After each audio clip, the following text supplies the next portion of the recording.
and it gives me great pleasure to chair this session and introduce Professor Vali Nasr for a variety of reasons. To begin with, I think that the topic that we are going to be discussing is very important, something that I myself have been preoccupied with it for a long time, but of course in the last couple of years this situation has become even worse, and in this regard I'm referring to the increasing sectarian tensions between the Sunnis and the Shias, partly because, as I'm sure Professor Nasr will say in his eloquent way, as he always does, that for some accident of history, again, the Shia population are located, the bulk of it, in some very extremely sensitive strategic areas. It's, from Azerbaijan, Republic of Azerbaijan, to the Saudi eastern province, if nothing else, the question of oil, obviously not to mention Iraq and Iran and others in that. But it also extends to the subcontinent and South Asia, and even obviously also to the Middle East and the Levant, as the situation in Syria and of course before that Lebanon shows. So obviously if these tensions are not somehow brought under control and and diffused, I think that we might witness much more serious conflict. And the ramifications of this conflict, given the strategic importance of the Shia-inhabited regions or areas where they have a substantial Shia minority, will not be limited to the regions where these people are. And I think that will have also international ramifications and might even involve external actors. In all honesty, and without really trying to pay compliment to a very dear friend and also a compatriot of whom I am very proud, that I can't see of anyone who could address this manifold dimensions of this question better than Professor Vali Nasr. Professor Vali Nasr is currently Professor of International Politics at the Fletcher School of Law and Diplomacy at Tufts University. But I can't help by saying that we are going to have him even closer in Washington when he assumes the deanship of the School of Advanced International Studies at Johns Hopkins. So congratulations, public congratulations. Again, he is someone that combines both serious scholarship and before becoming, more of a also government official and what we call it wrongly public intellectual. He was a very well-respected scholar. He has many books. The one that I want to particularly highlight, because it's so much more pertinent to our today's discussion, was the Shia awakening. But he has done other things, from, for example, talking about the development of middle class in the Muslim world and its consequences for the future of politics in this area in terms of democracy in Iran and so on. And I don't have to say, and not to mention the many articles that he has written, but also most importantly through his commentary and so on, that bringing a lot of nuance and wisdom in sometimes otherwise I guess I have to be polite, otherwise I would have said silly commentary. So please join me in welcoming Professor Nasr.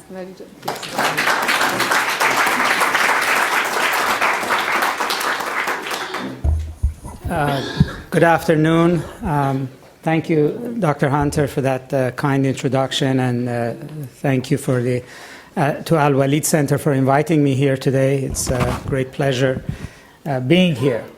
As Dr. Hunter said, the issue of sectarian tensions in the region, the Shia-Sunni conflict, is an important one.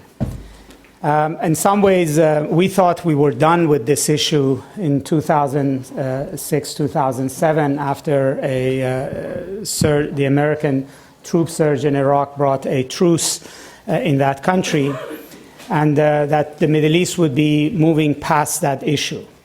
And at some level, even then, there was not an honest reckoning with this issue. Within the region, the Iraqis themselves denied it, that it ever existed, that there actually was any sectarian divisions in their country, that somehow during the Saddam period, there had been a suspension of disbelief, if you would, vis-a-vis this issue. I remember talking with many Shia businessmen who would say that there was no such thing as sectarianism in Iraq under Saddam, and then when conversation continued, they would say, well, we didn't get the loans, or the loans went to Sunni businessmen, we didn't get the deals, etc. So it was there. The Iranians denied that there was such a thing as sectarianism in the region. Officially and unofficially, they said that it was all the doings of the CIA, and it was an Israeli plot.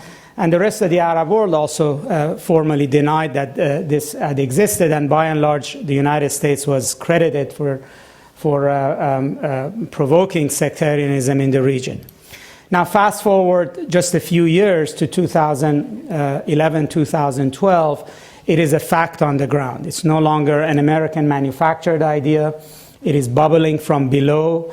You can very easily tell, where people's sympathies are by whether they think there is injustice in Syria or injustice in Bahrain, and whether they think that they ought to support the Assad regime or the monarchy in Bahrain. And I don't think the region has been this divided on this issue before, at least in recent memory, not even during the Iraq War. That did create a certain degree of anxiety around this issue, but the Shia-Sunni conflict in its worst was contained within Iraq itself. Now it's much more ubiquitous across the region. It is in low politics and it's in high politics. And we're not done with it yet, depending on how Syria actually turns out. Now, it is an important issue, largely because the Shia-Sunni division is the most important division within Islam. It's the most important sectarian division within Islam. It is a division that goes back to the very beginnings of Islam. It is rather trite to say that, there was just a disagreement over who succeeded the Prophet. That might have been where it started, but over the centuries, these two interpretations of Islam have developed in very different ways. The Shiites and Sunnis both follow the same Quran, but I doubt that they would agree on the interpretation of a single page of it. And in terms of custom, in terms of law, they are very different. Islam is a religion of law. It's the law that decides the boundaries in which religion is practiced, and the Shiites follow their own school of law. They have a different interpretation, and over time, the whole cultural language of Islam, the ways in which faith is interpreted is quite different. You could just look at events such as the Ashura in Shiism, or the practice of visitation of shrines, or the institution of ayatollahs, which Muammar Gaddafi once said, what is this thing ayatollah that Iran has 82 of and we have none? And he had put his finger on something actually quite telling. I mean, these are all sort of the broader manifestation of this difference. But the key issue is that this is not about theological difference. This is about political difference. This is about identity. The Shia-Sunni issue matters not because of how you pray, but because how you pray decides who you are. And this is not, this is not unique to the Middle East. You could look at Northern Ireland. You could look at many other parts of the world where you might have the same language among the same people, and you only have a religious difference, and that religious difference is identity. The Shia-Sunni issue is not about whether you actually practice Islam or you're actually pious. It's about who you are. It's a definitional issue. And in the region, it's become now sort of a much more mobilized definition of identity, more important than many ethnic divisions that it existed. So it's not it is an identity issue. It's a political issue that has roots in religion. That actually, in the current environment of the Middle East, makes it much more potent. Now, the Shia-Sunni issue was always there. I mean, these identities were embedded in the region. You could say Arab nationalism, even in its most secular time period, essentially was an iteration of a Sunni conception of identity and politics in the region. And even Iran under the Shah still reflected a sense of Shia power and position in the region. But the rise of Islamism, Islamic fundamentalism, Islamic revivalism, political Islam, however we categorize it, from the 1970s brought this to the fore for varieties of reasons. First of all, if religion is going to play such a prominent role in the region, if the demand for Sharia and demand for Islamic State are going to be important political drivers, then the immediate question becomes, who's Islam, who's Sharia, and who's Islamic State? And, Islamism as an idea was first a Sunni idea. Maulana Maududi in Pakistan, Hassan al-Banna, Jamaat-e-Islami, Muslim Brotherhood, these were all essentially Sunni ideas. But the only time Islamism succeeded was a Shia case. The only revolution, the only time that this whole trend in the region actually was able to carry out what it promised was in a Shia case, and in many ways the Shias went from the back of the queue right to the front on the issue of Islamism. And in a region that became charged with religion, the Shia Sunni conception became very important. Now, the Iranian Revolution was also important in another manner, is that the Iranian Revolution was ultimately a Shia revolution. To Shia as it looked Shia, they could just take a look at Khomeini's picture, at the language of the revolution, and understand that it appeals to Shia mythology. But Khomeini never had a limited Shia view. He saw essentially Iran's revolution as an Islamic revolution belonging to all Muslims. To Shiites, ultimately, he thought that Shiites might be more sensitive and receptive to the message. They could be the vanguard force, but ultimately, this was to be an Islamic revolution for all Muslims. Many Sunnis did not share this view, and the way they saw containing Khomeini was actually to emphasize the fact that he was not a generic Islamic figure, he was a Shia figure. And that creating a bulwark against Iran in the Muslim world meant emphasizing the Shia-Sunni division. This first played out in Pakistan and India, where the immediate attempt to bring in the message of the Iranian Revolution led to a very strong resistance among the Sunnis and sort of a generation of Sunni militancy, which was very specifically anti-Shia, and it worked. In other words, the Shia ascendancy in Iran, the revolution actually provoked a Sunni response to it. And since the 1980s, the brewing rivalry between Iran and Saudi Arabia has fed into this. You have two countries that sit across the Persian Gulf from one another. Saudis have clear fears about what the Iranian hegemony in the region might mean. It was there under the Shah, that ambition. It's still there under Khomeini. They didn't quite appreciate Khomeini challenging the Saudi monarchy's legitimacy or its right to be the protector of the two holy cities. But more importantly, both countries, essentially, their claim to leadership in the Muslim world is rooted in representing Islam. Khomeini's came out of the revolution. The Saudis have had their own conception of why Saudi Arabia deserves or has the right to leadership of the Islamic world.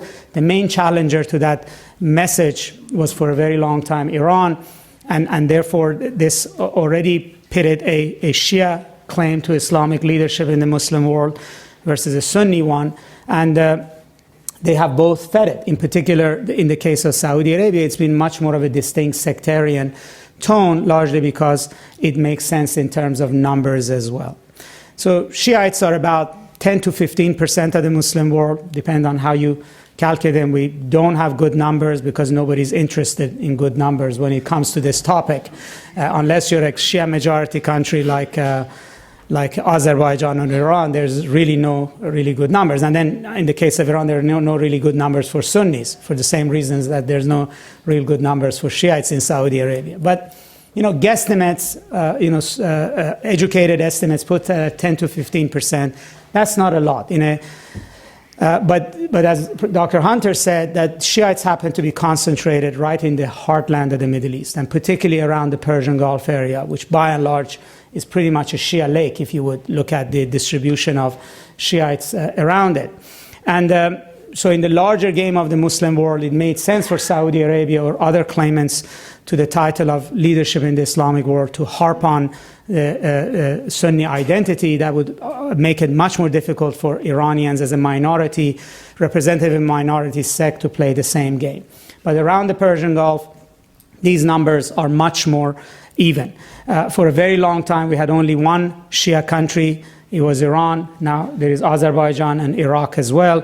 There are other Shia majority or Shia pluralities. Lebanon, by most estimates, the largest single community are the Shiites. Bahrain has a majority of Shiites. And then you have a smattering of very significant minorities, from Afghanistan to India to across the Persian Gulf and to Saudi Arabia. There are varieties of sizes of Shia communities.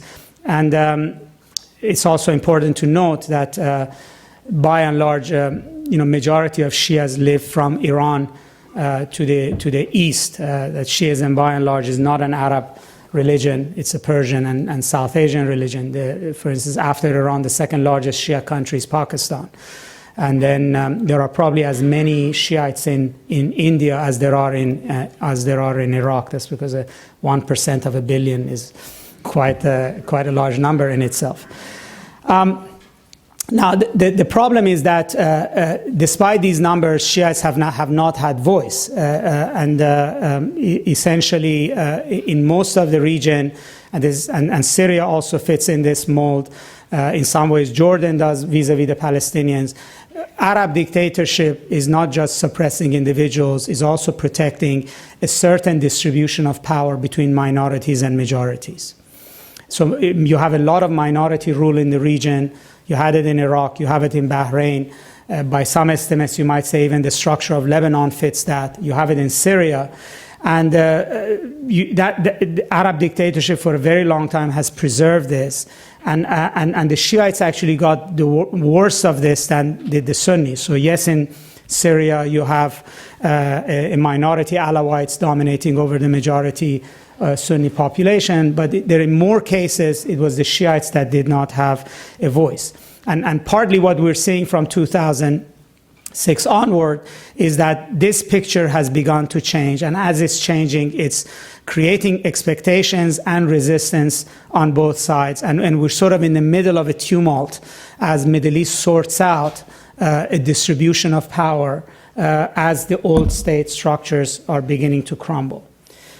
Now, three events have been key in this. The first one, as I mentioned, is the Iranian Revolution, for reasons that I said, that put the Shia Sunni issue on the table, although it was by and large implicit. But that's where it started. Most of the radical anti-Shia ideas among Sunni militant groups, radical Shia views about Sunnis, etc., they all sort of took shape. There's the core intellectual capital of sectarianism, particularly within the mold of Islamic revivalist movements, extremist movements, began to take shape after the Iranian Revolution. But it didn't change anything in the Middle East. In other words, Iran was not able to break through Sunni resistance ideologically. There were no takers of the Iranian Revolution in the Arab world. Plenty were willing to take lessons from Iran, but not to accept Iranian leadership. The Shias in the region were emboldened by Iran. They rose up in Pakistan, in Kuwait, in Bahrain, in the eastern province of Saudi Arabia, and in Iraq, all of which were crushed rather successfully. The only case where you would say Iran had success was in Lebanon with Hezbollah. And that's the reason for that is that, A, Lebanon really doesn't have a state that can suppress anybody. And secondly, the numbers allowed essentially for this to really take force. But Iran was essentially caged. Its revolution, its claim to making Shiism essentially as sort of the spokesman of Islamic world did not work. And then came the case of Iraq. So the United States did what Iranian Revolution was hoping to do. which is that the United States came and broke the first Arab dictatorship, cracked it, shattered it, destroyed it down to the roots by eliminating the Ba'ath Party and the Iraqi military, and then introduced democracy. Democracy, whether it's practiced properly or not, is a game of numbers. And if you have a dictatorship that preserves minority rule, when that dictatorship breaks down, and especially if you have voting afterwards, it means shift of power. That's what it will mean. The first and foremost consequence of American invasion of Iraq was to unwittingly bring about a major transfer of power from a minority government to the majority population. It happened in a ham-fisted way. It has a lot of quirks, but essentially the one legacy of American invasion of Iraq is to create the first Arab Shia state, which hadn't existed before. That obviously created a lot of resentment in the region. It also led to a lot of bloodletting within Iraq. But as I said, after the surge of troops in Iraq doused the flames of a full-fledged sectarian civil war in the country, things toned down. But it didn't go away, namely when Hezbollah went to war with Israel, or Israel went to war with Hezbollah in 2006, immediately it erupted into a sectarian issue, where most of the Sunni regimes around the region actually basically egged Israel on privately to destroy Hezbollah, and they dismissed Hezbollah's war with Israel, that it was not a genuine battle on behalf of the Arabs against Israel. It was Iran's power play, and Hezbollah was the Shia cat paw of Iran. So, a very different narrative immediately took on. So, you would have expected any time an Arab would go to war with Israel, the narrative is already fairly obvious, but that's not the way it unfolded. Tensions between Iran and Saudi Arabia continued even after the fighting in Iraq stopped. Saudi and many other Sunni regimes' treatment of the Iraqi government, of its prime minister, etc., is highly sectarian, or has been, and actually continues to be. In fact, the fact that Iraq would not be really welcomed into the fold of the Arab countries had a very clear sectarian tone to it. Now, what the American invasion of Iraq did not achieve, the Arab Spring has achieved, which is to make this issue ubiquitous. And the reason is that the Arab Spring is doing exactly the same thing that the American invasion did, which is to break down the Arab dictatorships. So it's actually completing what the U.S. military started. The U.S. military went into Iraq to shatter Arab dictatorships. And that's what the Arab Spring is doing. Now, in the western part, it's a different meaning in Egypt, Libya, Tunisia, etc. But as it's coming to the east, it's breaking down, or it's threatening, or it's challenging states one of whose most important functions is to contain the imbalance and unjust distribution of power. Now, in Bahrain, it didn't work. In Syria, it is working, but in both places, in different ways, what is at play really is that distribution of power. So in Bahrain, a minority Sunni monarchy is dominant. The population is 65% Shia. They would like a scenario like Iraq, where there would be a transfer of power through elections to a Shia government. In Syria, the Sunnis are in exactly the same situation. So you have a minority Alawite regime, which is sort of a distant cousin of Shiism, and most people in the region think of it as a Shia government. And then it's, you have the same situation with the Sunnis. So some of this was inevitable. Once these state structures get threatened, the sectarianism comes out into play. What we're seeing is actually it's coming out in more places than one at the same time. And then, it's on both sides of the aisle, between the Sunnis wanting empowerment and the Shiites wanting empowerment. And then, it is also being now deliberately played very clearly by the political actors. So the Assad regime from the very early on had a strategy of making sure that this would be a sectarian war. Its militias and thugs, the Shabiha, actually deliberately provoked sectarian conflict by attacking protesters during Ramadan at Friday prayers, when they were coming at the mosque, torture and execution of protesters deliberately in Alawite villages, to both create the impression that the entire Alawite community was supporting this, and also to tell the Alawite villagers that, whether you like it or not, you're going to be held accountable. So you may as well stick with the regime. And it's a deliberate attempt to create a sectarian divide. It made strategic sense for the regime because it would guarantee its control over 20-30% of the population, and then it could then keep its forces intact. In Bahrain, it started as a pro-democracy force. It was inspired by what Al Jazeera was showing about Tunisia and Egypt. It was a Tahrir Square copycat movement, but very deliberately, both the Bahraini monarchy and the Saudi monarchy made it into a sectarian issue. So again, that helped galvanize the Sunnis around the Gulf, as well as within Bahrain, to resist any talk of reform and democracy. And the narrative was very clear that this is a Shia power play, it's sectarian, and it's controlled by Iran. This was not the Shiites didn't put it that way, but but making it sectarian actually worked. Had this not been made into a sectarian argument, it would have been much more difficult to contain it. And then Iraq also has been unraveling under the pressure of all of this happening in the region. Partly is because of the way in which Prime Minister Maliki has ruled and abused power, but very clearly, Iraq is coming apart, not just along the Arab-Kurdish line, which always was there, but now increasingly under a Shia Sunni line. A few days ago, there was a video of Saddam Hussein's second in command, Izzat Ibrahim ad-Duri, who surfaced from somewhere and gave a video speech on the 65th anniversary of the Ba'ath Party's creation. And it's a very strong sectarian speech in which is very clear where the boundary lines are. Obviously, sectarianism in there is described as a Zionist plot supported by the United States. But if you put that initial introduction aside, the rest of it is basically trying to clarify where the boundary lines are. It's very laudatory to the Saudi king. It's very hostile to Iran. It's very hostile to the Shia parties. It harkens back to a period where the Sunnis used to rule Iraq, and it's basically it's telling in the direction in which the political discussion and discourse in Iraq is going.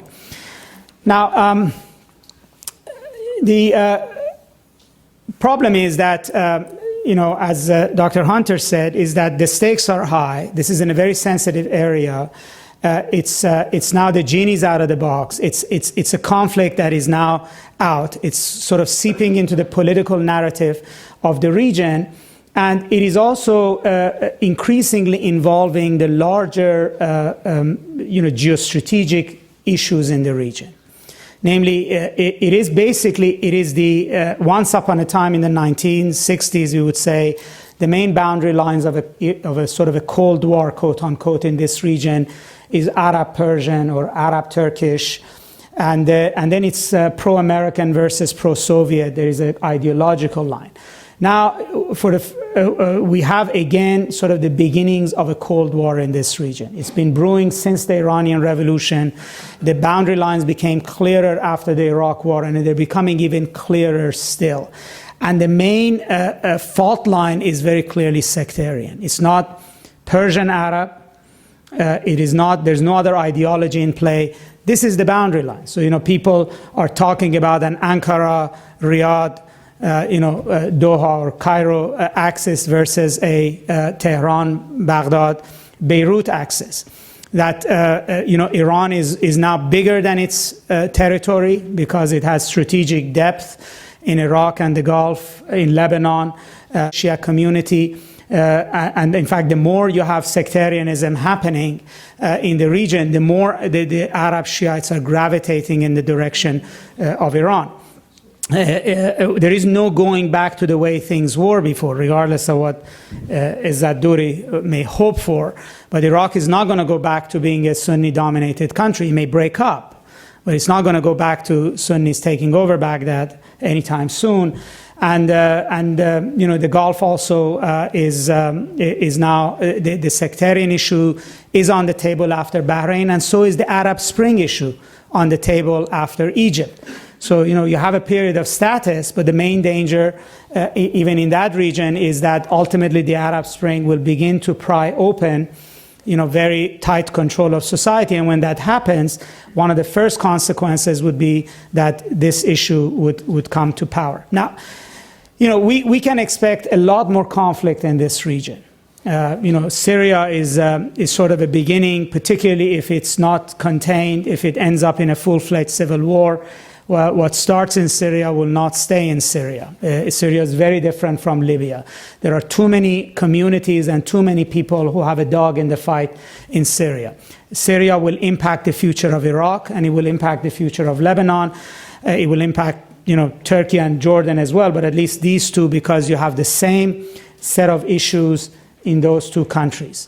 So the Sunni assessment of their power in Lebanon or their power in Iraq will depend on where would the power of the Sunnis lie in Syria, and vice versa with Shiites. If you read some of the commentary that some of the more the triumphalist Sunni arguments are making in Arab media, it's all about breaking the so-called Shia crescent that King Abdullah of Jordan spoke about, and then after Syria will come Hezbollah.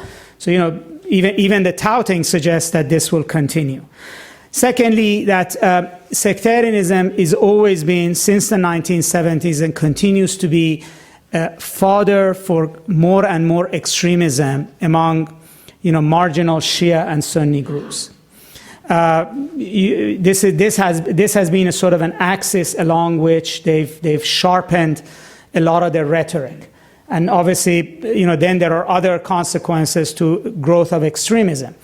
But you have a region in which you already have an ascendance of Sunni fundamentalism in the form of Muslim Brotherhood, and surprisingly, you also have the ascendance of Salafism in many parts, which happens to be particularly anti-Shia. And once this battle is engaged, it's the battle that will push the rhetoric on both sides to more and more extreme arguments. Now, it also will have a consequence, which is that it will also sharpen both the anti-American and anti-Israeli rhetoric. Because particularly on the Shia side, the way the Shias have dealt with sectarianism is to try to rise above it by focusing attention on the common secular Islamic cause, which is Israel. So the more they feel threatened by sectarianism, the more anti-Israeli they will become. And in fact, generally, Khomeini's prescription very early on, his advice to the Shiites was not to try to distinguish themselves over the issue of Israel, but to be better at fighting Israel than the Sunnis. That's the way they're going to win the Arab war. That's the mantra of Hezbollah. That was Ahmadinejad's mantra. That the measure of manhood, of muscularity in this region is how tough you stand against Israel.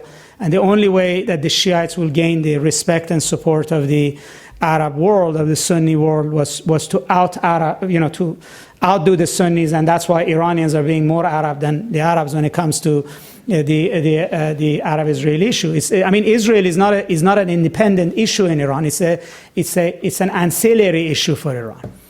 Iran is so focused on Israel because it has a huge equity to protect in the Arab world, and because sectarianism in Iraq has been threatening that equity.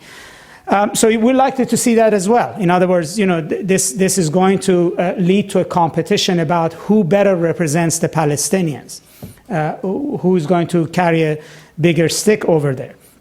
And finally, every time this problem arises, people come up with sort of ecumenical solutions. During the Iraq War, the King of Jordan held a conference of Islamic scholars, to talk about, dialogue and understanding, etc.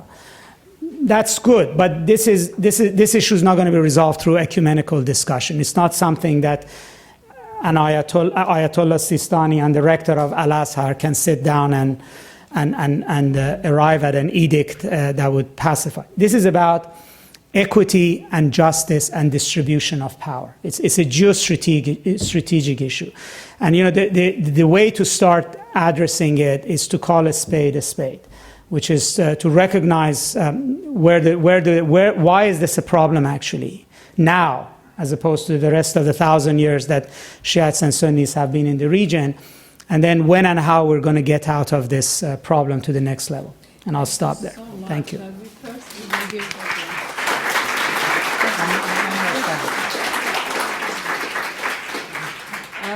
Thank you very much indeed. I think it was it was really a tour de force. Of course, you have just whetted our appetites. I think I'm going to hope that you can come back and we can pursue this further. As you can see, we have limited time, but still we have about almost 50 minutes for questions and answers. It shows that Professor Nasr managed to put so much in a fairly short time frame.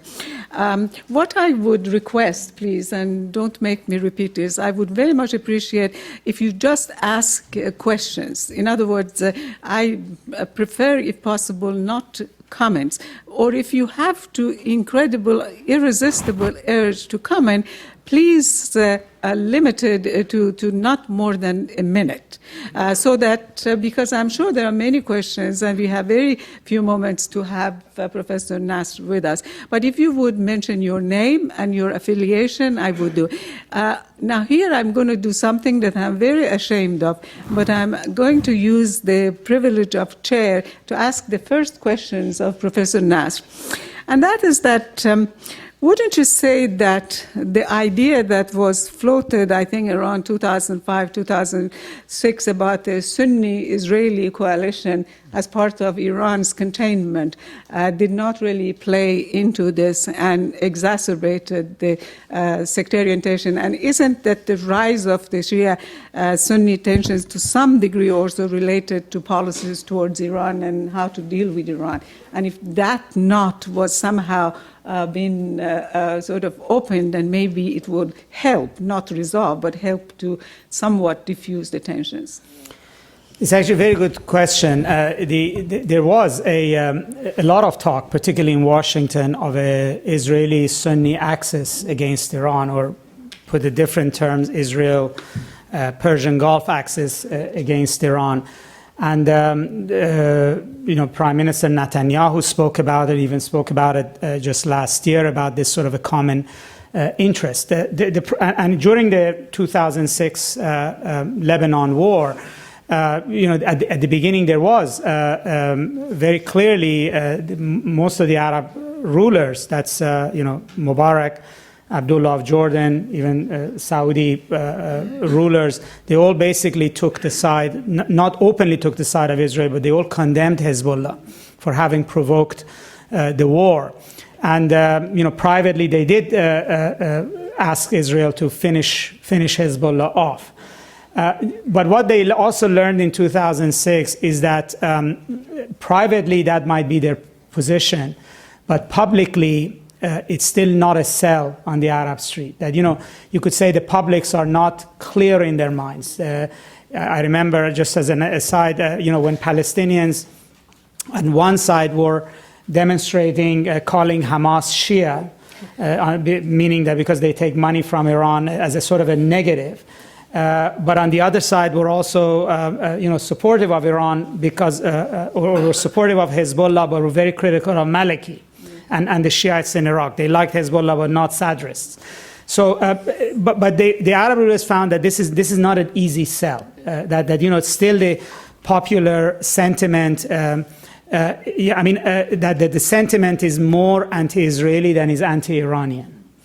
And maybe in the Persian Gulf that's different, but the Persian Gulf is also part of the larger Arab world, and this was a difficult sell. As we saw after the 2006 war, Hassan Nasrallah became a hero in the Arab world. Hezbollah got hero status. So this remained a private concern. That's still in play. And when we talk about containment of Iran, war with Iran, etc., it's seen as a sort of a compartmentalized issue. It's about the nuclear issue, it's about Iran's behavior, etc. But in reality, any policy of containment of Iran, under whatever pretext, is also a policy of downsizing the Shias in what is a much broader regional confrontation. So whether we like it or not, we have a pro-Sunni policy right now. Not because we sat down and adopted it, and it's also the Shia side has not helped itself, with Hezbollah and Iran. But by and large, you cannot separate these two things away. So, regimes in the Gulf that are supporting the policy of coercive diplomacy or war against Iran, yes, they're worried about the nuclear issue, they're worried about Iran influence, but they also are trying to cut Iran's hands out of the rest of the Arab world. Now, why does Iran's hands in the rest of the Arab world matter? Because it's essentially the main backer and sustainer of important Shia forces that these regimes have an axe to grind with, or are opposed to, or don't want. Hezbollah in Lebanon, the Maliki government in Iraq, etc. So that's exactly is reinforced that this is tied to geostrategy in this region, and it's not separable. I knew you were going to give a wonderful question. Could you be kind enough to please queue behind because we are taping this, and so if you would be kind enough to speak to the microphone, we appreciate that. Thank you. This has been very informative. I have two questions. My first question. Could you please identify yourself? My name is Beth Lamper, and I work for the Department of State. Wonderful. My first question is, I'm a little confused about how Sunnis versus Shias engage in terrorism, because my understanding is that many of the terrorists who have come to the United States who have attacked us have been of Sunni background. And my understanding is that many of the terrorists who are of Shia background generally don't come here. And so I kind of don't really understand that dynamic and why that is. And my other question is really about how Russia and China are involved and how they are backing the Syrian government as opposed to requesting that Syria, cease and desist attacking its people. Thank you. So, thank you. As far as your first question goes, the larger difference is that what we call Shia terrorism is associated with organizations and states. So it's much more embedded in state policy. Iranian governments or Hezbollah's activities are very closely associated with a political entity that is in control of a territory. So it's all, whether you think of Hezbollah or Iran. And it's using terrorism or asymmetric warfare or activities of that sort as yet another strategic tool that they use. Whereas most Sunni groups that we're concerned with are not associated directly with a state in the region. They may be supported sometimes indirectly by a state. But we accuse the Pakistan government of supporting LET or the Taliban, but they don't do it. They don't do it officially, and that might be true of some Arab states as well. So the Sunni groups we see are sort of more pure type terrorist groups. They're independent organizations. They're not part of a state institution, and their modus operandi is in that sense different. The problem actually is on our side because the way we construct the word terrorism, it includes too many diverse sets of organizations with different motivations into one. So we have Hezbollah and Al Qaeda in the same category. Well, Hezbollah is in charge of a territory. It has a population. It has an address. It has a political structure. Whereas Al Qaeda doesn't represent anybody.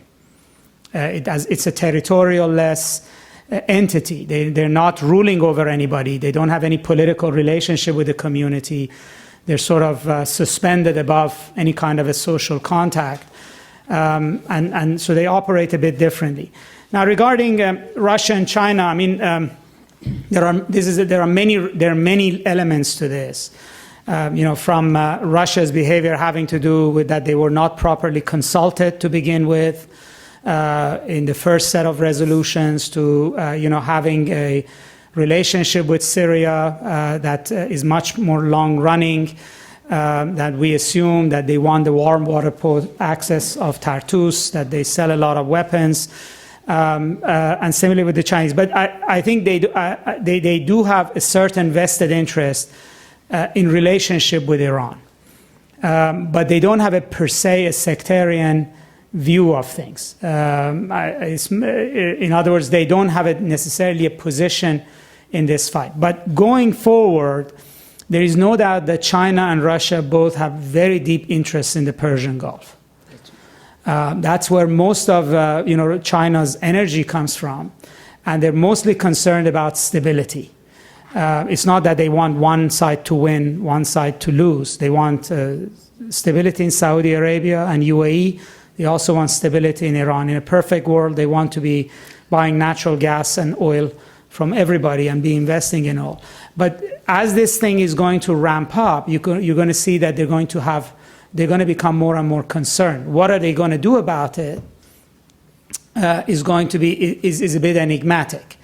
It's not clear how they would respond to sort of a much more conflictual Persian Gulf. And Russians too, are very concerned with energy in the Gulf, but the Russians have more of a stake in Iran than they have with Saudi Arabia. I mean, we forget the Russians, have a broad area that they share with Iran, which is from Central Asia to the Caucasus, and they have a firm and deep strategic agreement over it, and that is much stronger than our arguments about Iranian trouble. I mean, we've seen this with China and North Korea. We're worried about North Korea's weapons. The Chinese are not, even though they're next door.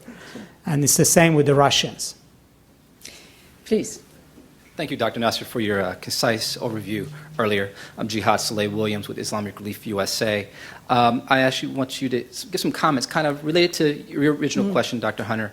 I think you're very much right saying it's not an actual theological issue that's fueling the Sunni-Shia tension today. It's much more an issue of numbers and power play in regions. But you largely focus your comments on, again, the heartland of the Islamic world, Iraq and the Middle East. But I have concerns about the more periphery areas, and particularly, say, the Maghreb, whether the real or the perceived perception. If it is an issue of numbers, it is kind of an idea of a static group. You can identify, besides birth rate, you can contain a group, suppress it, maintain it. But it comes a whole other issue when the perception where in the Sunni-Shia divide is where there can be conversions back and forth. People not making just the decision that I find Nasrallah politically appealing to me, but also I accept now the ideology of Shiism as my faith. Yeah. And we see about a year and a half ago, 2 years ago, the Iranian ministry kicked out of Morocco. So how does this play out? And I think also not just even in the Maghreb, but also in the periphery, the expanding and growing numbers of Muslims in the Western world or Europe, continental Europe, where I think Professor Hisham Mehdi up at Columbia has been tracking numbers and doing research for the Open Society on youth movements, but the popularity of not just Hezbollah and groups, but overall Shiism as a conversion for traditional Sunni communities in Western European nations, Scandinavia, and that perceived threat. And we even saw, I think 3 weeks ago, a Shia imam in, I think, Copenhagen was assassinated at a mosque that had a largely conversion community. But how that also becomes a tension because we see now with communities, whether South Asian, Arab, or whatnot, this does impact relationships at the state level where, whether it's the UK, France, the relationships to their embassies or homes of origin are brought into how do we contain or deal with your expatriates. So just some comments on this kind of shifting, not just in the central Islamic world, but the peripheries. Well, I mean, it's a good point. I mean, there was at one point a suggestion that about 100,000 Algerians had converted to Shiism after the 2006 Hezbollah war with Israel. I was in Saudi Arabia shortly after that, and somebody at the embassy said they had heard even reports that the number of princesses in the royal family in Saudi Arabia had converted to Shiism. But again, this is not triumphing. but this is not sort of again a conversion of faith per se. It had to do with exactly what Khomeini had advised, that you have to be better than everybody else in fighting Israel. So if that's the political, obsession in the Arab world, it's the political, issue that everybody cares about, if the Shias do better in it, then they're successful. And there is a sort of a historical antecedent to this. Shiism disappeared in North Africa and the Levant when the Fatimids lost the Crusades. And when the Ayyubids and the Mamluks were able to defeat the Crusade, Shiism basically Shiism was very strong in where is Tunisia today, in Sidon, in Tyre, etc. It all sort of disappeared from there, and then it sort of migrated eastward. So, there is something in the Muslim world that connects faith with power. That's why fundamentalism is such an important, political discussion these days. So that is very much there, and that's why I think once the Arab Spring passes, we're going to be back to this issue of what are you going to do about the Palestinians and what are you going to do about the United States, and it's going to come back to that issue. I think the ruler of Iran is banking on that's actually where ultimately power will rest in this region, and particularly if the one big Shia country in this region ends up with nuclear capability, that could be quite a persuasive argument in the context you're mentioning. Now, there are other conversions too. The city of Qom under the revolution has become a major center of learning. There are 60, 70,000 foreign students studying in Qom. Not all of them are Shia. Many of them were Sunnis. They became Shia in Iran or took Shia ideas with them. They've gone back to where their communities, and like for instance in Senegal, there is a community of 300,000 Shias with a local Shia imam who was educated in Qom. You also have Shia migration, particularly Lebanese, all across West Africa, Latin America. They're also sort of growing in their own communities. And then in the United States, and United Kingdom, you have a big Shia migration. There is less Shia conversion to Shiism in the West than there is conversion to Sunnism overall. But, it's a very important point. This conflict will not stay just in the region. So once you have killing and you have people will take sides.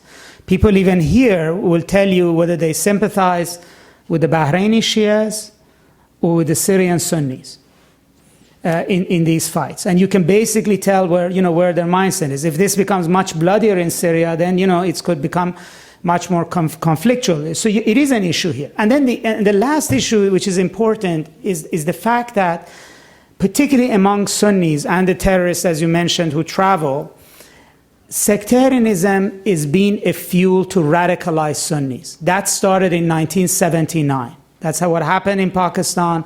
That's what happened in the region. That, hardening Sunni identity was the best way of resisting Shiism. The force that came out first against Hezbollah in 2006 was Al-Qaeda. Go on their websites. They're the first people who said that this is not a legitimate defense of Palestinians. This is a Safavid, Sassanid, as they used it, power play. If sectarianism begins to sharpen the edges of, say, Salafi, political Salafi discourse, and they become, if you would, the standard bearers of this will ultimately, even if the conflict dies down, that doesn't go away. You'll have to deal with the sort of the after effects of that. No, excuse me. Let's the people go, and then later, if you want to talk to Professor Nasr, I'm sure he'll be happy to answer further questions. Please. Even I have questions, but I'm going to control myself. Please. Thank you so much for coming, Dr. Nasr. My name is Marial Shah. I'm a junior in the School of Foreign Service. And I'm from Khairpur Mirs, Pakistan. Mm-hmm. And I think that you did a really good job of addressing this conflict the way it plays out in the Middle East. But I was wondering whether you could address the more specific issue of Shia-Sunni conflict in Pakistan, particularly the recent conflict in the Gilgit area, which some people are calling genocide, and state-sponsored genocide at that. Would you call it that, and how do you think it fits into the broader conflict that you described? Thank you. Well, I mean, genocide is a very strong term, and I wouldn't use it lightly. But I would say that, the Shia community in Pakistan has been under tremendous pressure since 1979. It's a peculiar Shia community in the sense that Shiites are a minority in Pakistan of, 15 to 25%, again, depending on whose numbers you take. As I said, it's the second largest Shia community in the world. It's ethnically, divided in the sense there are Sindhis, Punjabis, Pashtuns who are Shia. But it's a minority that has not been disenfranchised, not like the Arab world Shia minorities. Now, the creator of Pakistan was a Shia. Several prime ministers and rulers of Pakistan has been Shia. The current president of Pakistan is a Shia. That's why the Saudi king would not meet with him for the longest period of time. There are businessmen, generals, landlords. They are part of the elite. But as Pakistan embraced Sunni ideology as state ideology following General Zia's coup in 1977, the writing was on the wall. If this is a Sunni country, then there are two classes of Muslims, the right Muslims and the wrong Muslims. And the wrong Muslims would gradually get marginalized. And then, there were smaller things that contribute that the Shiites would not accept in Pakistan Sunni rule. So when President Zia said, Islamic law in this country will be Sunni law, so you pay your religious taxes to the government, the Shiites said, we don't pay to Sunni government. So we don't accept the government of Pakistan as an Islamic government, and we want to have our own inheritance law, which is different from Sunni inheritance law. And actually, at one point, they brought 1 million people to Islamabad to protest, and General Zia gave in. And when he gave in, actually, many more Pakistanis became Shia, because the numbers went up because they could not pay taxes, and they could also give inheritance. And that actually created a lot of resentment. And the way that both at the state level and at the level of radical groups, some of whom got support from outside of Pakistan, dealt with was to try to sort of put the Shiites back in their cage. And this included laws, practices, but assassinations. Assassinations of there are bombings of mosques, etc., which you read about, but assassinations of Shia community leaders in Pakistan is ubiquitous. In rural areas, in urban areas, doctors, lawyers, educated people. You have a sort of an ongoing simmering sectarian war. In the process, the Sunnis have become harder and harder and harder lined. And then, the sort of unintended consequence of this is that they end up in Al-Qaeda or LET or the Taliban. But that's where they start. I remember Ahmed Rashid, the scholar on Pakistan, would say that in the summers they're Taliban, in the winters they're sectarian fighters. So they go to Afghanistan and fight, and then when they come home they kill Shias in the wintertime. Now Gilgit, this is sort of a beautiful area around the K2 mountain in northern Pakistan, is actually now the only Shia-dominated province in Pakistan. And from 1970s the government tried to move Sunnis there, to have a sort of a resettlement policy, and it has become increasingly tense. But in many ways, Pakistan from the beginning has sort of been the canary in the coal mine with the sectarian issue. It erupted there before it was in the picture in the Arab world, and it's still ongoing. So you have had a case of 30 years of intense and low-level sectarian violence going on, and the dangers it has, the broader dangers it has, not only in terms of refugees, killings, assassinations, bombings, is very clear. That the very, very hardline radical Sunni militancy in Pakistan, has its roots in the sectarian fight. And the Pakistani government has been absolutely shameful in not pursuing. Right. I mean, in Parachinar and places like that. Please, go ahead. Professor Yunus Sönmez from Johns Hopkins SAIS, MA student. Nice to see you. Meet your Yeah. My question, actually, you answered most of my question from Mr. Saleh's question. But considering the current international situation, the embargo in Iran, and the domestic, problems that Iran faced, Yeah, I mean, in the long term, can we say that it is possible to see a shift of gravity a center of gravity in Shia bloc or Sunni bloc in long run? Is that possible, do you think? Well, I think it's a changing picture. Largely, you have these big power players, and there are three of them actually in the ring right now. There is Iran, there is Saudi Arabia, and there's Turkey. And Turkey is actually the most recent arrival, which is a claimant to speaking for Sunnis. It's part of the reclaiming of the Ottoman heritage. So when you look, Turkey is much more engaged in Iraq in defense of the Sunnis. The Turks are very instrumental trying to create a Sunni bloc between the Kurds and the Arabs, and they're also much more involved in Syria. And if you thought about what Turkey's conception for Egypt, Tunisia, etc. is, it's a sort of a broader, moderate, capitalist, Sunni political order that is, centered in Istanbul and Ankara. So it's a whole different sort of entrance. Now, each of these sides is jostling for power, and this is going to be a changing picture. U.S. pressure on Iran is one factor. Arab Spring is another factor. Arab Spring is not a threat to Iran, but Arab Spring is a threat to Saudi Arabia. I actually don't buy our arguments that somehow Iran is threatened by Arab Spring. They had it in 2009. They dealt with it. And, Iranians don't watch Al Jazeera and just generally don't like to learn anything from Arabs. And that the feeling runs both ways, I may add. But so Arab Spring is a factor. The key question you ought to ask is, when does Arab Spring stop? Or where does Arab Spring stop? I mean, there is a lot of glee when Arab Spring is, about Syria or Libya, but people think less about what if it actually does go to the Gulf. What if, Tahrir Square does show up ultimately in the Gulf? It's just across the Red Sea. So, Saudi Arabia's position is not a given. Iran's position is not a given. Turkey's position is not a given. For all practical purposes, you may have a different ruler in Turkey pretty soon, even by constitution. Prime Minister Erdogan would have to, move to, either to the presidency or you might have a different constellation. Turkey may begin to change its perspective. The way in which Syria ends up, I mean, we think Iran loses in Syria. I'm not sold on that idea. I'm first of all not sold that actually Assad will fall. That's is something that everybody would like. But even if Assad falls, there are many scenarios in which everybody loses, including the Iranians. And some other people may actually lose more than the Iranians will. So it's not a given that, this is going to be a zero-sum game. But so then this is going to be a changing picture.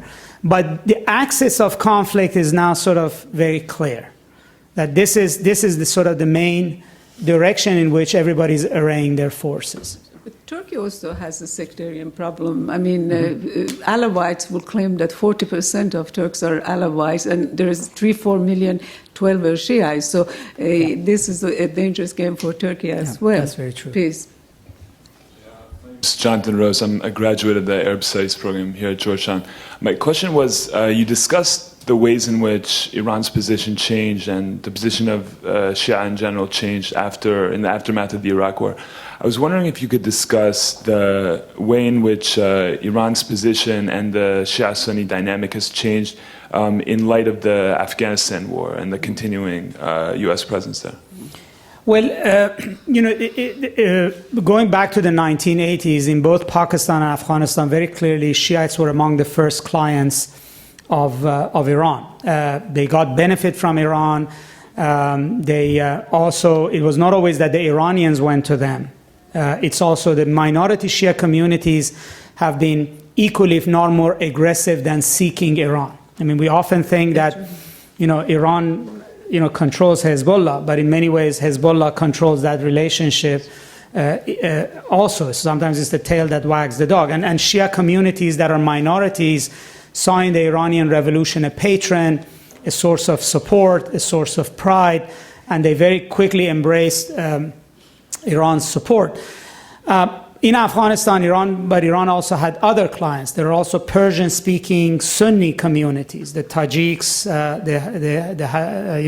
the Farsi one, etc., who are very close culturally to Iran, and in fact, they are the same community as Sunnis that live on the Iranian side of the border along the Afghanistan border. And they have ancient historical ties to Iran, but they're not Shia. So they are also the clients of Iran. But in Afghanistan, currently, you don't have a very active sectarian fight. It might come to that if the Taliban become any stronger and begin to show up in northern Afghanistan. You might go back to a Shia Sunni conflict, particularly because the roots of the Taliban, connected to Pakistan, is highly sectarian. But Iran's main issue in Afghanistan is not the Sunnis, is the United States. And just as it's in the Persian Gulf, Iran is not afraid of the regimes in the Persian Gulf. It's afraid of the United States.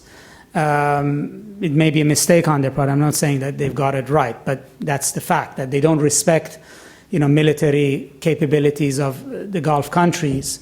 But they do think that the United States is the real force. In Afghanistan, they're worried about a U.S.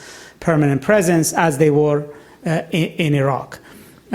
So for them right now, the key issue is U.S. departure from Afghanistan. Please. Thank you, Dr. Nasr. My name is Noor Al-Sindi. I'm a graduate student at the Public Policy Institute, and I'm also from Bahrain. My question is, you mentioned earlier that the more that the sectarian divide is exacerbated in the region, that the more that the Arab Shia will gravitate more towards Iran. I was wondering how you would characterize this gravitation, especially in the Gulf and more particularly in Bahrain. Thank you. Well, I mean, the Bahrain situation, I mean, there are ties there have been ties between the Shias in Bahrain and Iran of various kinds. Sometimes there are direct links with particular ayatollahs in Iran. There are links with the Revolutionary Guards. There are also sort of more nebulous links with, say, the Iranian government, etc. It's the same thing in Iraq. You have varieties of different institutions in Iran having direct relationships with their own clients. But the larger issue is this, that when it comes to a political fight, the question is that if you are part of that fight, which country in the region is likely to be your supporter? And support means diplomatic support in the international arena. Who's likely to serve as a brake, for instance, in order to give a sense that you can't go there. I mean, so let me give you an example from Libya. I mean, the Turks' decision whether they're going to build a corridor, not build a corridor, are they going to cross the border? One of the considerations is, what does Iran think?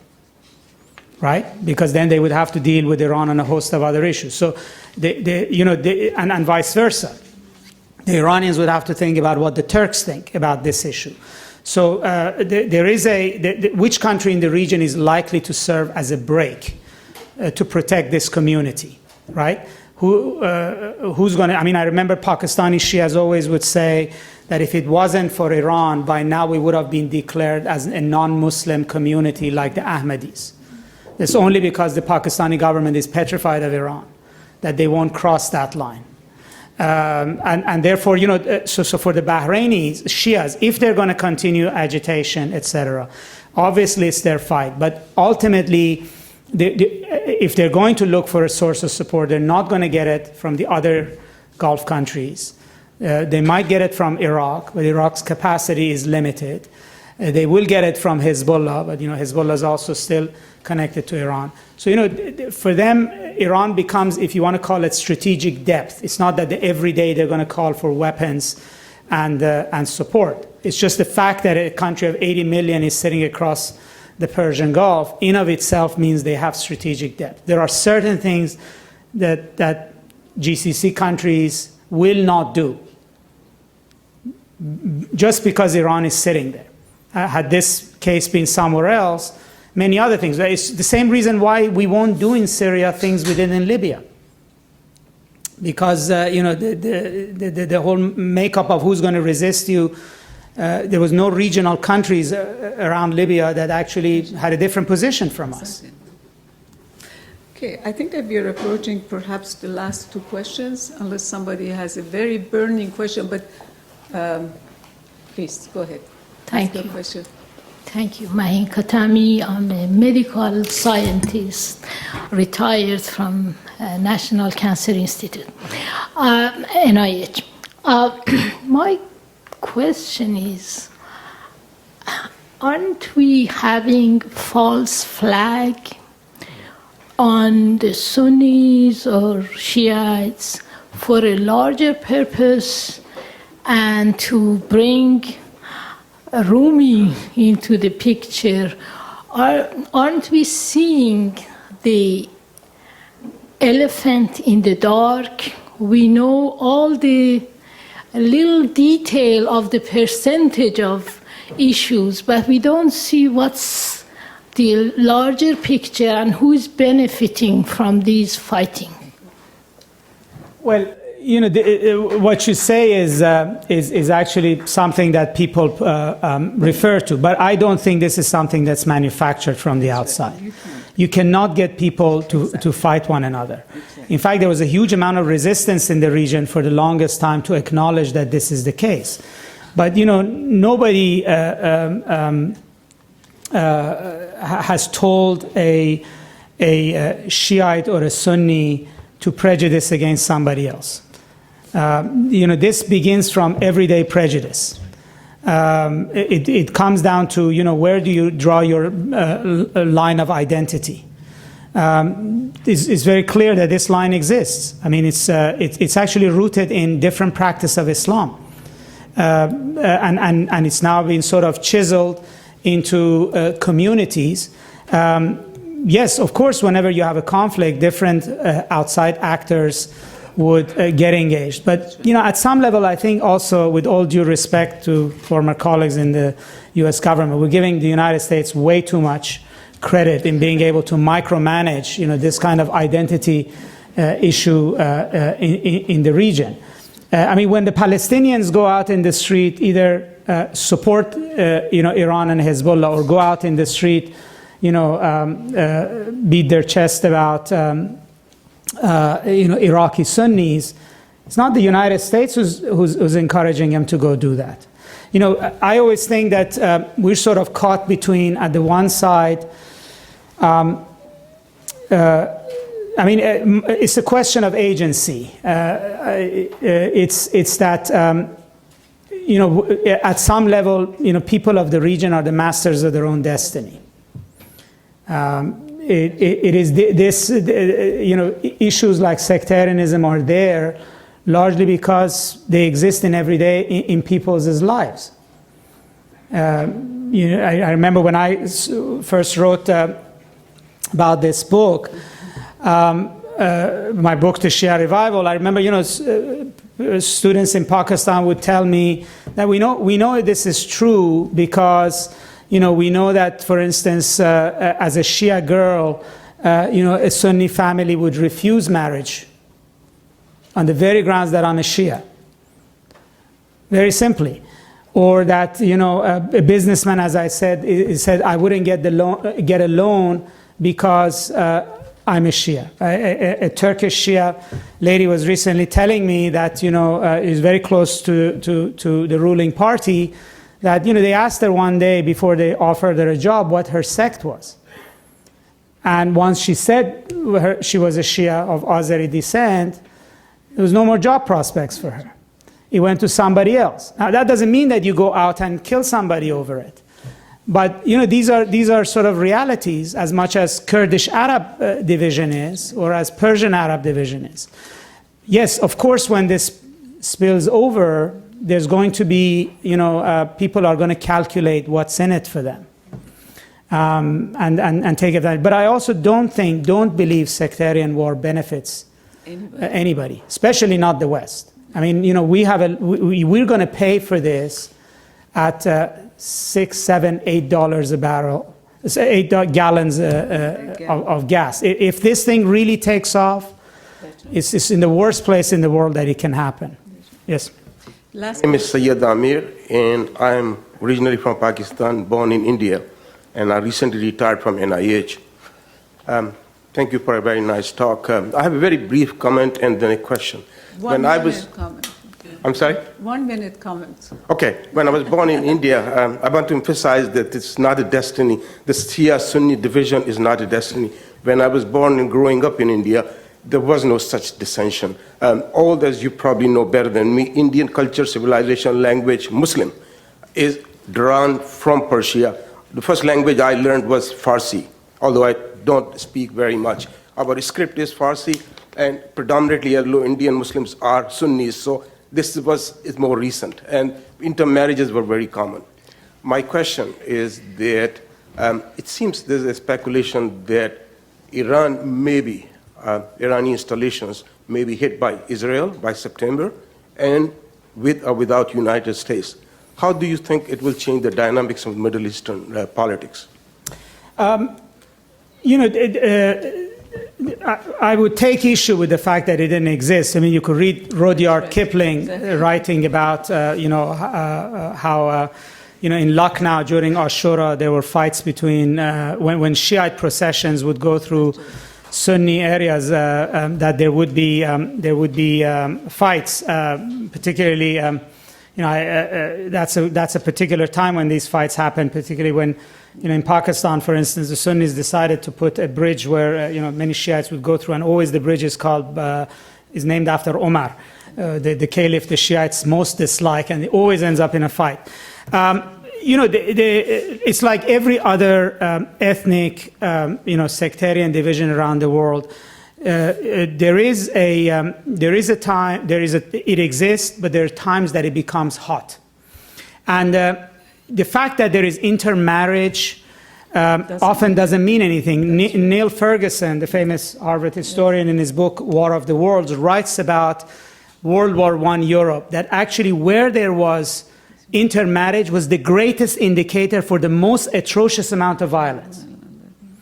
And if you went to Sarajevo, there were plenty of intermarriages between Serbs, Jews, Croats, Muslims. But that was not an indicator that harmony would exist. So that's a question about when is it that pluralism breaks into these ideas. I mean, one of the theories, I think, is that in pre-modern times you didn't have nationalism. Nationalism is actually a bad thing because it's an exclusivist idea. And it ultimately, it makes identity into me and then the outsiders. You had throughout the Ottoman Empire an era where you had pluralism. In every village in Anatolia, you had Greek Orthodox, Muslims, Turks, Arabs, Circassians, Greeks, Bulgarians. They all lived shoulder to shoulder. And ultimately, when nationalism arrived, the whole thing collapsed. So, sectarianism is problematic because it's developing aspects of that sort of identity. But that doesn't mean that, there are not areas where people still, live together or you still don't have intermarriage, or it's not possible to have common ground. It's just that we're going through a particularly bad phase. Even during the height of the Iran-Arab dispute in the 70s, you had Iranians and Arabs marrying. But you could go to any campus like Georgetown and be constant fights between Iranian students and Arab students, each beating their chest with their own particular nationalisms.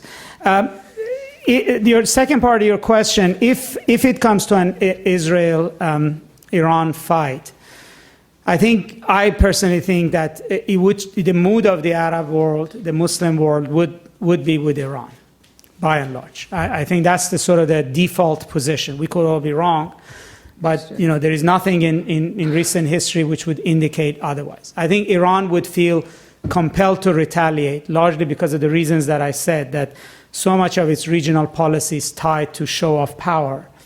And when it does, you can have an escalatory cycle.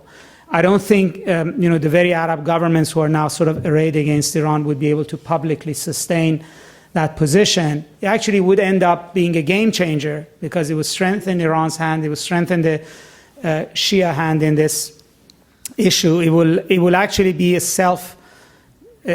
self-defeating proposition.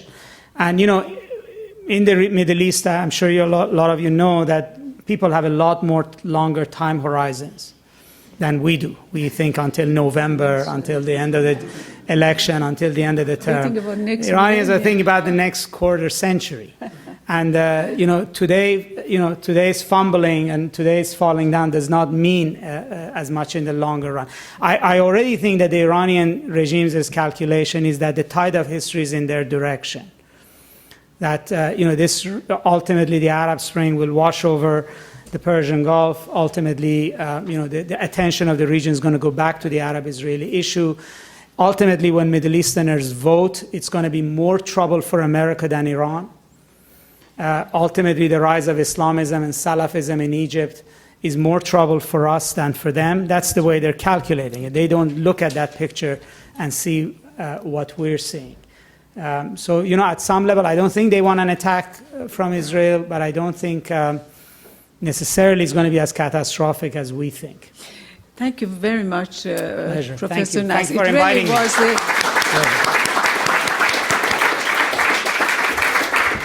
We definitely must have you back, and we certainly will. Thank you so much.